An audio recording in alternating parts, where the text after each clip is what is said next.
पर समझता था। એટલું જ નહીં, દીકરીઓને દૂધ પીતી કરતા હતા।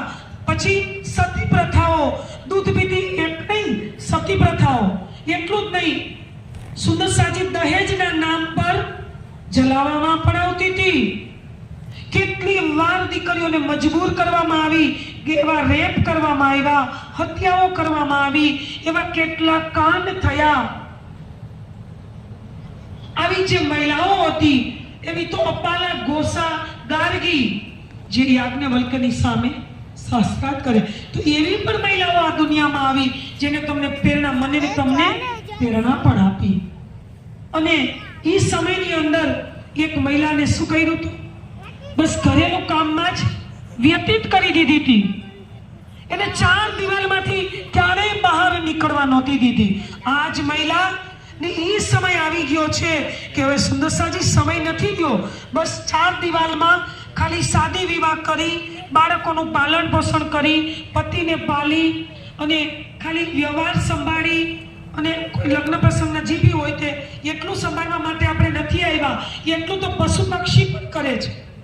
પક્ષી પણ એના ઘોંસલામાં જાય ને તો કોઈ અનાજના દાણા ચણી અને લઈને આવે છે, તો આપણામાં એનામાં ફરક શું રહ્યો?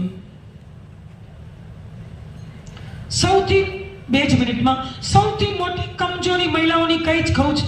આપણું મન આપણે મજબૂત નથી બનાવ્યું। જ્યારે આપણું મન મજબૂત બનશે ને, આ દુનિયાની કોઈ એવી શક્તિ નથી કે તમને ને મને અવરોધ રૂપ બને।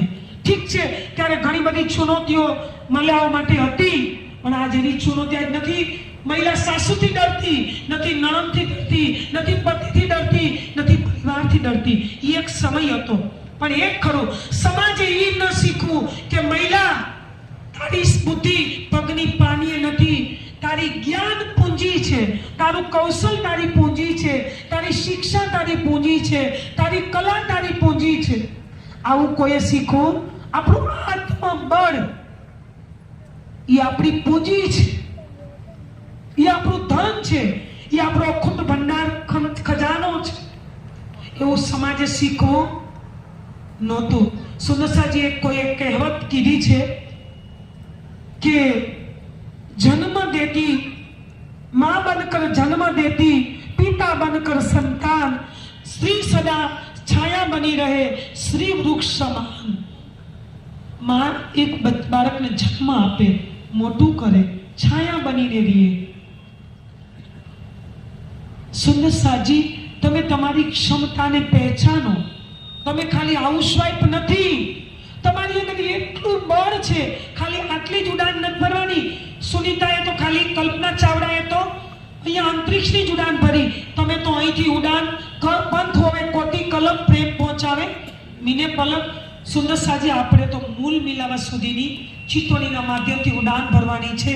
હજી તો તમે પરિવારની 4 દિવાલમાં જ ફસાયેલા છો।